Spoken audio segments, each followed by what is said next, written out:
Hello and welcome to episode 51 of the Epic Classroom Podcast.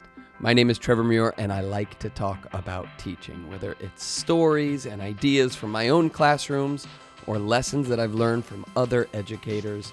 I just love to explore ways to help students grow and thrive in school, but also for their educators to thrive as well. And so that's what this podcast is. Whatever you teach or however you serve in schools, how can you lead a more impactful, dynamic, meaningful, and epic classroom?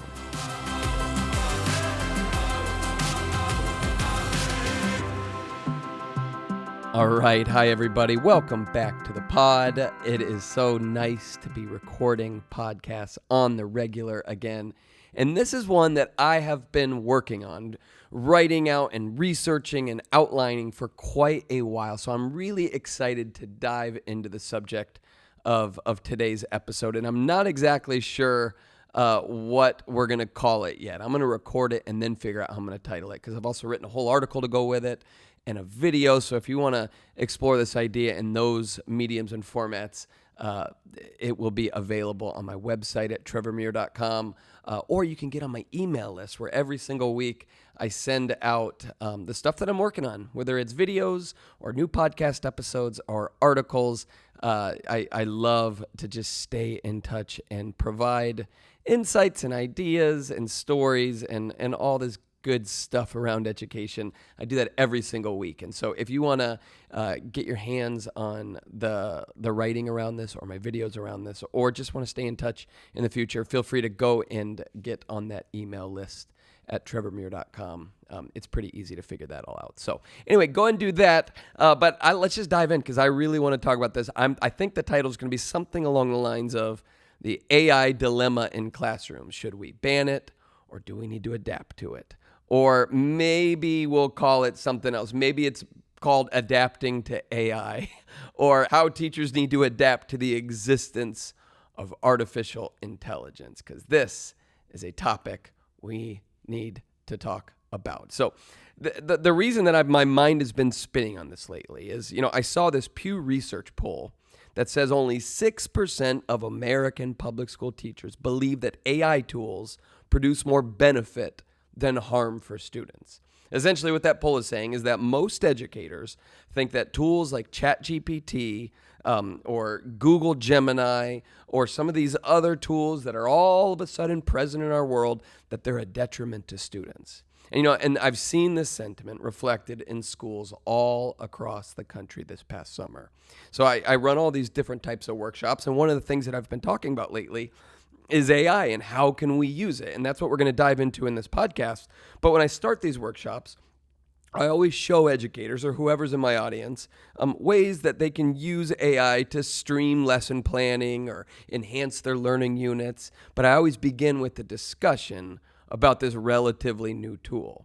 And most places, a large portion of teachers, and this is still a little surprising to me, but it's a new tool. Most places have never seen what tools like ChatGPT can do. I mean, it only came out to the public in 2022. And so even here in 2024, many places I go, teachers are like, wait, it can do what? Right? Like, it's always so funny to me, because I'll start with saying, hey, ChatGPT, and I'll do voice to text. So I'll talk to it. I'll say, hey, write an original essay right in front of everybody right now. And then ChatGPT will go and write an entire essay. And then a lot of people's minds are blown. And then I'm like, all right, well, let's turn it up a notch. I want you to write that essay in the voice of Shakespeare. And then it's like, hark. And it writes the whole essay, except it's in the voice of Shakespeare. And then I'm like, all right, now I want you to write it in the voice of Eminem. And it writes a whole rap song about the essay, right? And then, as people are laughing and their kind of minds are blown, because I'm pointing out to them that this is original writing.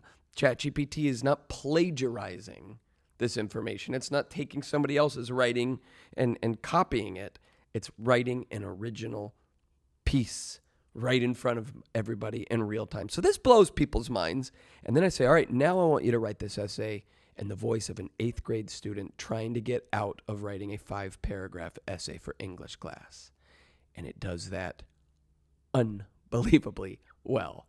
I mean, if you haven't played around with this technology yet, which is quite possible, I'm guessing some of you, if you're listening right now, have not seen what this can do. Maybe I'm explaining it to you for the very first time.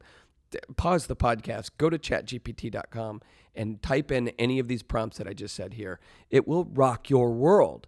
But then it blows my mind still. I mean, I've been playing with this and using it professionally and teaching educators how to use it. And yet every single time I get on these programs, it absolutely blows my mind of what is possible. And that's not what this whole podcast is about today. We can geek out about ChatGPT in another way and some of the things that it can do, but it's mind-blowing. But then after I do these demonstrations with teachers in person in these workshops, we have a discussion about the realities of this powerful tool being accessible to students. And the discussion often aligns with that research poll, that Pew Research poll I told you about. Teachers are scared and worried about how AI might lead to more cheating or lead to laziness or lack of critical thinking. And the thing is I always empathize with these fears, right? They are absolutely valid if we continue schooling as usual. And if we don't adapt to the existence of this artificial intelligence, if we keep teaching and running school the way we always have, yeah, this is a problem, right? Like, for example, a teacher could give a writing prompt to a 7th grade class that says something like, what is the primary cause of the American Revolution? Well, a 7th grade student could easily put that exact prompt into ChatGPT and it would write an entire essay for them. So, but naturally, a teacher could read that essay and think, wait a minute, in that first paragraph, my student used the word periphery, right? Like, there's no way my 7th grade student, especially because I know my students, there's no way that they use the word periphery on purpose. Clearly, they cheated in some way. They either plagiarized or they used ChatGPT. But here's the thing. If that 7th grade student typed into ChatGPT, write my essay like a 7th grade student, it might start the essay with something more like, so there are a lot of reasons for war, but the biggest one is, right? Like, it'll sound natural to what a 7th grader would sound like. And then they can even ask the program to intentionally include some spelling and grammar errors to throw the teacher off even more. The AI can make their essay look almost indiscernible from the real thing, right? Teaching students that they can get away with academic dishonesty and in the process not learn a thing about the American Revolution or whatever the content is that you're trying to teach. Long story short, there is a reason to be concerned about cheating and kids taking shortcuts using AI in your classroom. There's a good reason for that. And so I always want to create space for that. And I also understand the vast majority of educators who think that AI is a detriment to students. I get it. But there's a caveat, right? So AI programs like this, they are free and they're available to everyone. There's probably a ChatGPT app on every one of your students' phones. It's there. I was speaking at a school this summer, and teachers like, oh my gosh, I hope my students don't find out about this. And I was like, oh, I have to break some news to you. If you're a secondary teacher in my workshop or in my keynote right now, your students have cheated in your class using AI already. And people are like, what? I'm like, oh, this is on their phones. If they have phones in your classroom, there is an app where it can literally do this writing for them. They can go home and use their computer and go to a free website and it will write for them. And they can tell it how to cheat and it will cheat for them. Like, it is out there. And the truth is, like, it's at your students' fingertips. And we have to figure out what to do with it. The AI is here and it's not going anywhere. And so as teachers, the immediate reaction is often, oh, we need to ban artificial intelligence in school. If students are using it to cheat, if they're using it to take shortcuts, if they're not learning the material because of the existence of this program, then we need to ban it. And it's like, okay, I hear you. Teachers, we can ban AI, but really we're just trying to ban AI.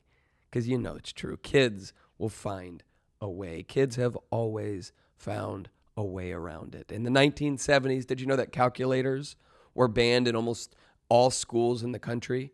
I read somewhere, I'll link it in. It's going to be linked into the article. That'll be on my website. But 90% of homes in like 1975 had a calculator in it, which I remember when I was a kid, in the 80s, we had this calculator that had like a roll of tape. Like it was like a roll of paper, and you would type in the problems and it would print out your answer on that. It wasn't digital. Like in the 1975, most homes had calculators, and yet almost 100% of schools banned them across the board. It's like, okay, why did they do that? Because they wanted kids to do the math and critically think and not have to use this technology. Well, guess what? By 1990, almost 100% of schools allowed calculators, right? Like there was no resisting it. It made math easier. And so eventually schools had to succumb. Here's the truth. AI isn't going anywhere. And actually, it's going to continue to proliferate our culture more and more. And so if we still want students to develop critical thinking and develop work ethic and develop integrity and all of these other traits that we're worried that AI is robbing from them, we're going to have to change what the essay is about. Or here's another way of putting it. We're going to have to assign work that cannot be fudged with AI. Because the truth is, banning AI is insufficient.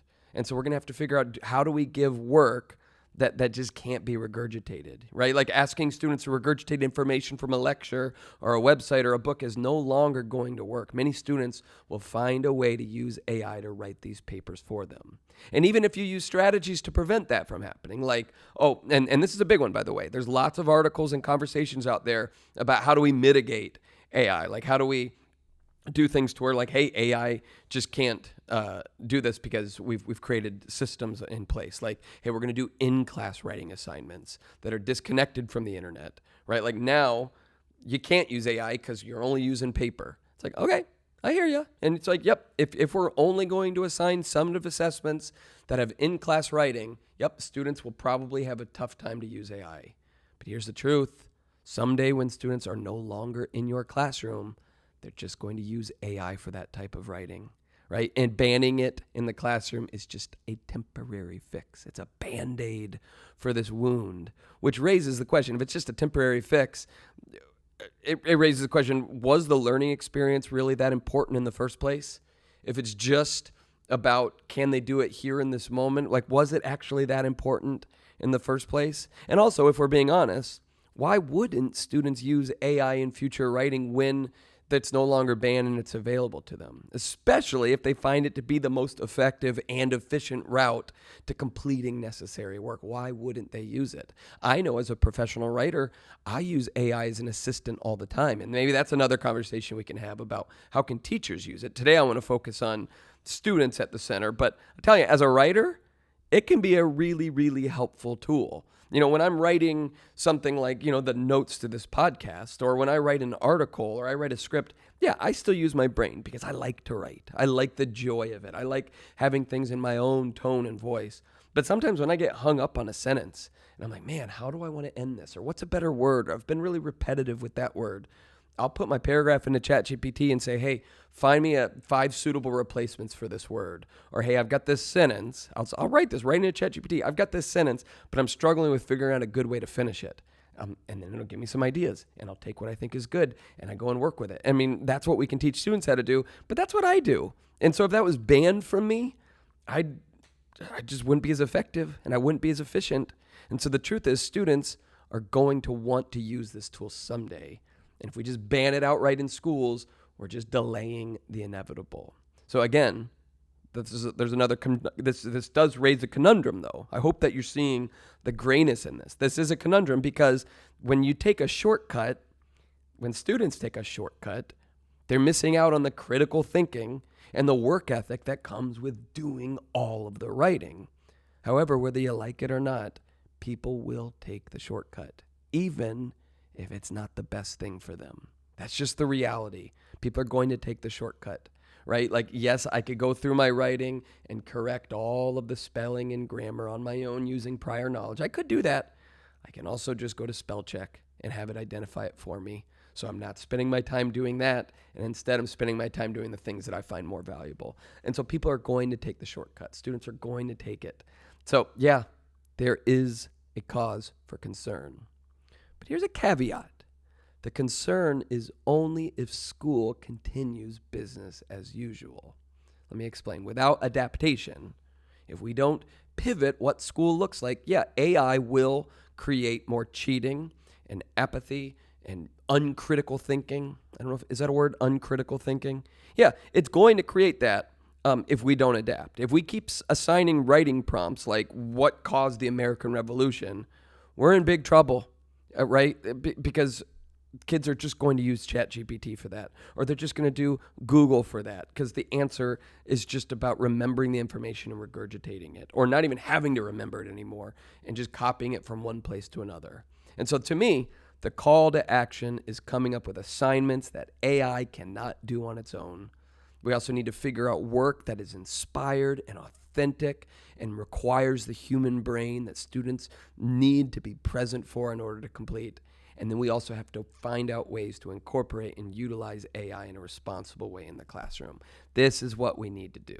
So let's talk about creating assignments that AI cannot do on its own. So the key to this is crafting work that demands, that requires creativity and deep personal reflection or real world interaction, stuff that AI can't just spit out on the spot, that requires students to be creative and present for, right? Because here's the truth, AI can spit out pre-written summaries or even generate entire essays on historical events. But what it can't do is replicate the unique experiences of individual students or the way they're thinking and feeling, their personal insights. So for example, instead of asking students to write a summary of a book, you could ask them to connect its themes to their own life or their own community, right? This still requires that they understand the text. They still have to do the reading. But now there's this personal part. They have to know what theme means. They have to understand that concept, and then they've got to be able to connect their own experience to the core content of the learning unit in front of you, right? Teachers can still assess for understanding, only now the personal component makes this a task that requires deeper critical thinking, and it just cannot be completed on its own with AI. Other examples of this are having students write memoirs or personal narratives or opinion writing or field research assignments, right? You could ask students to conduct interviews, but they have to write interview questions specifically for the subjects who they're interviewing, right? This requires a personal touch. Let's say you were having students go to a retirement home and they were going to interview elders, residents who live there. Yeah, you're going to have to think about who you're interviewing here. If they're going to interview kindergartners in their school, they want to get the opinions of kindergartners. Well, guess what? You're going to have to figure out you're going to have to empathize with your audience. You're going to have to empathize with the people who you're going to be talking to. Yeah, AI can actually assist you in that, but also that requires you to be present and bring what you have to the table. Now, another thing that we need to do in order to adapt with AI is to create inspired and authentic work. And this is something, if you've listened to this podcast for a while, or if you've watched my videos, or if you've seen me speak in person, this is the stuff I sink my teeth into the most, is how do we create work that is inspired and authentic for students? So what I mean by that, students are more likely to take the easier and less effective route of using generative AI, or really any easy route, any shortcut, when the outcome of their work feels less meaningful to them, right? This isn't a new concept, by the way. When it's always been true for us human beings, we will take a shortcut if it just makes sense for us. But the truth is, we work harder and we work better when we know that the work we're doing is worth it. Like when we know there's a good reason for it, we will put in the time and effort. That is true for everyone. So for instance, in a school setting, a chemistry teacher could teach their students about water chemistry. So they might have a lesson on pH levels and chemical reactions. And in a traditional learning unit, maybe they're teaching this with the expectations that students are going to write up a report on what they're learning in order to earn a grade at the end of the unit. And we all know that there is a subset of students who will put in the effort and will write a strong report because they care about their grade. Yep, definitely. We also know that there are many students who will not put in effort because they could care less about their grade, or they will cheat because they could care less about the grade, or they will put in their minimal effort because they care less about the grade. And so, yeah, that's why a lot of kids don't like chemistry class, or any class for that matter, because the motivation isn't actually there. I mean, right, those students could very easily input a prompt into ChatGPT and it could write an entire report for them about pH levels and chemical reactions. However, let's talk about the inspired, authentic route to this. The teacher could also have students take water samples from a local river, identify a pollution problem, and then give them the task of petitioning to the city that we need to clean up this river. And part of their petition to the city could be a report about water quality.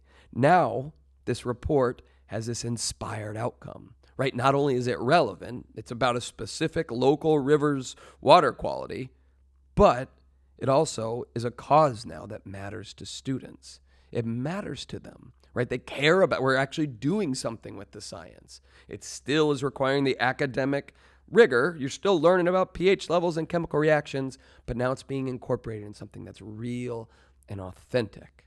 Authenticity is a powerful motivator, right? There is tons of research that shows this correlation between purposeful service-based assignments and students' academic success.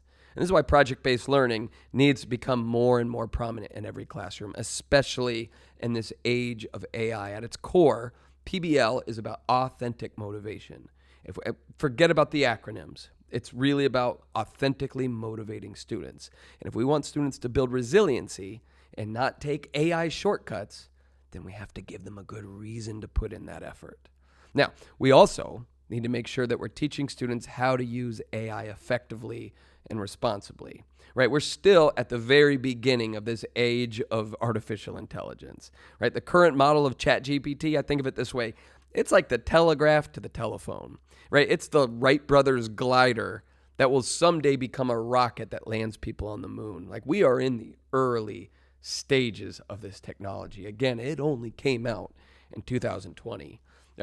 Bill Gates, he has some strong thoughts about ChatGPT. I was reading recently, he said that he thinks ChatGPT is the most important advancement in technology since the graphical user interface, since the home computer, right? He says the development of AI is fundamental in the as fundamental as the creation of microprocessors, the personal computer, the internet, the mobile phone. He says it's going to change the way people work and learn and travel and get healthcare and communicate with each other. He says entire industries will reorient around it. Businesses will distinguish themselves by how well they use artificial intelligence. AI is just getting started, and it's not going anywhere.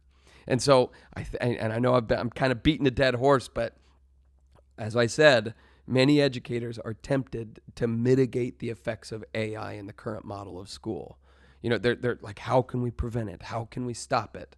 Not realizing those efforts will be in vain. They're futile in the end. And it's even detrimental to students to try to just stop it. And listen, this is coming from a Luddite.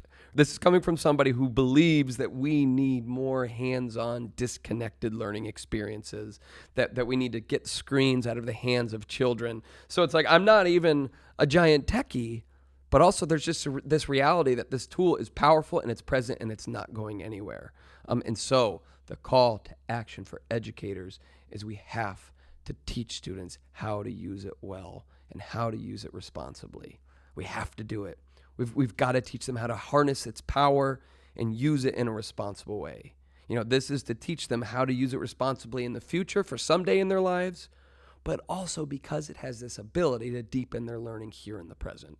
So here's a few things I think we can do. I think, one, we need to have more discussions with students about AI and its ethical use. We need to help students understand some of these issues that we've been talking about today on the podcast, and not assume that they just understand the ethical dilemmas that AI presents. My little boy Jack, he's 10 years old. That kid is an unbelievable writer. I mean, I'm convinced he is going to be a world famous author someday because he's so good at writing. And, one time I was showing him ChatGPT and about how it can write these crazy stories and all this stuff. And he's asked me several times, like, hey, Daddy, can I play with ChatGPT and write stories? And I'm like, no, nope, I don't want you to do that, buddy. He's like, why not? I was like, because I want you to really master your own writing before you have anybody else helping, or before you have a technology helping you with it in this way. Like, I don't think you're ready for it. I want you to continue to really do the hard, stretching work of writing on your own before we start simplifying the process. And so to me, it's like, it wouldn't, and this is just a personal opinion, and I'm wide open to sparring with people on this. I don't think it's very ethical to have a 10-year-old learning to, I don't know if ethical is the word. I don't think it's right to have a 10-year-old writing short stories with AI quite yet. And I'm not sure when that age starts, but it's like, no, I want, but I have to explain it to him. And I can't just say, no, Jack, you can't do it. Instead, it's, hey, I want you to understand why I'm saying no. And he understands that. I think we have to do that with students. We have to create space in the classroom for students to discuss the ethical implications of AI. You could create scenarios with them where they explore where AI can be helpful versus where it's harmful. You can design activities and discussions where they wrestle with the topic, right? Instead of demonizing its existence, which, believe me, I get the temptation. Instead, you're acknowledging that it exists and you're inviting students to brainstorm how to adapt to it well. Another thing we can do is utilize AI to clarify concepts. I just wanted to spit some ideas out at you. You can have, when faced with a challenging topic, students can ask AI to break down complex ideas into simpler terms for them, right? Instead of saying you can't use it, hey, use it as a tool to deepen your learning. So for instance, let's say a biology teacher explained how cytoplasm works with their students, but one of their students is really struggling to understand the concept, right? Like the direct instruction just isn't getting through here. Well, what if that student wrote into ChatGPT, explain to me how cytoplasm works as if I were a fifth grader? Or you could even create an analogy for me about how cytoplasm works.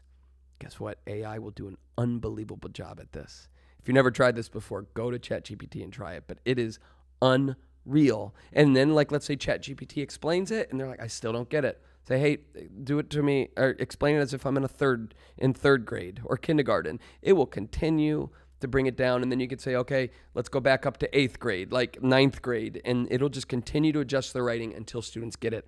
I'm sorry, that's helpful.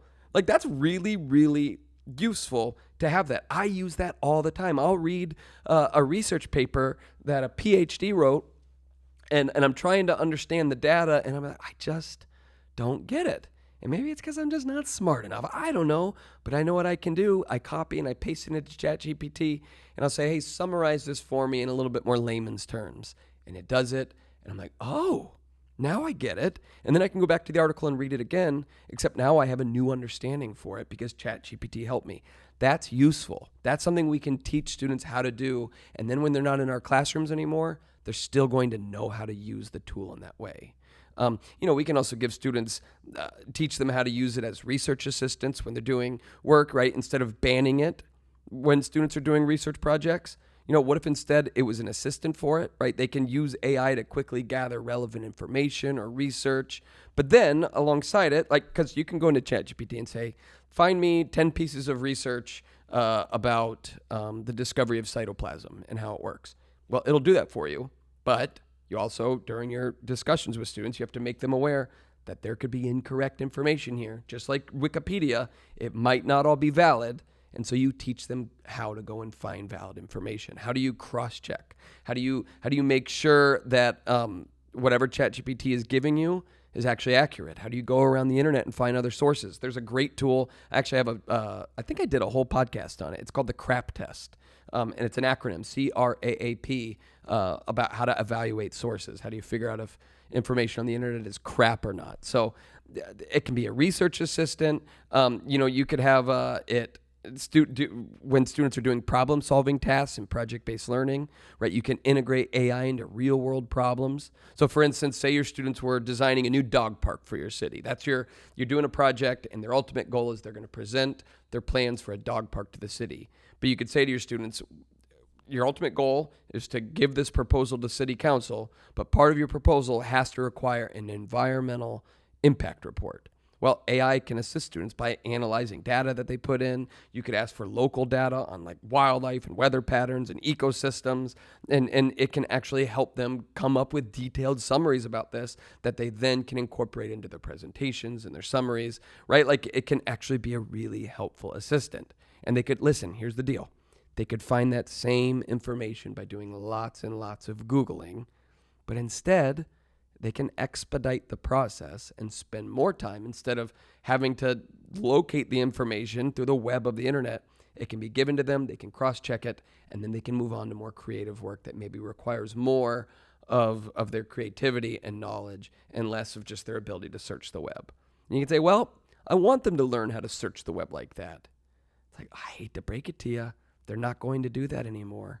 Times have changed. I can't say it enough. It's here. Even Google now. When you go on Google and you type something in, AI generates a summarized response before you even click on any of the links. Quite often on Google, I'll Google something and I never even click a link because it just finds the best answer and puts it at the top of the page. And so we just need to teach students how to do that well and then use the time that they save from it in a better new type of way. But there's also students can use AI for collaborative work. I don't know if you've ever checked out the tool Trello. It's unbelievable. It's a project management tool. It's free for students and teachers where they can assign tasks to each other and set deadlines, and they can track each other's progress.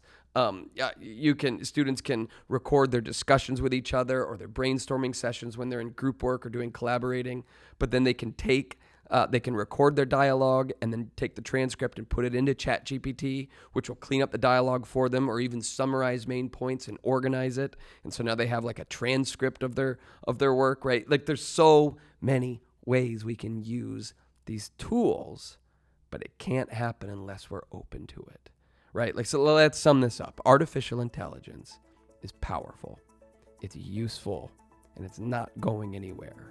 In fact, it is going to continue to grow in its prominence and presence in everyday life. Maybe I introduced some things to you today. Maybe you're already well versed in what AI can do. But listen, we're only just scratching the surface here, right? It's going to continue to grow. However, AI, like every other educational technology, like every technology, is a tool rather than a replacement for human creativity and critical thinking and the connections that teachers foster in their classrooms, right? Students will always require educators. Humans will always need other humans, right? Kids will always need teachers, but they do need ones who are adaptable. They need you to know how to adapt to the times. It's one of the requisites for teachers. So rather than ban AI from schools, we need to discover when to use it appropriately, how to use it effectively, and teach students how to use it responsibly. And we do this with the same principles of education that have always been present, to prepare students for a successful future, but also to deepen their learning in the present. And that's what you get to do. That's the work of educators. That's why it's hard work. It's why you should be paid more than you're being paid, but it's also why it's really good, impactful work. So grateful for everybody who listened to this podcast today. I'd love for you to share it with anybody else who wants to be a part of this conversation or wants to learn more about AI and creativity and how we can continue to adapt. I'm going to stay on this subject for a while. I want to keep talking about it and figure out how do we make these transitions and how do we make them well. So anyway, thanks so much for listening today. Again, there will be an article about this soon, as well as a video. Feel free to check those out and share them with whoever you feel like would like all this type of stuff. If you are interested in me coming to your school or speaking at your conference or event anytime soon, feel free to get in touch. I love talking about AI. I love talking about teaching and creativity and wonder and stories and all that good stuff. So pretty easy to find on the internet. Just find me at trevormuir.com. Thanks for listening to the Epic Classroom Podcast. This has been episode 51. Talk to you next time.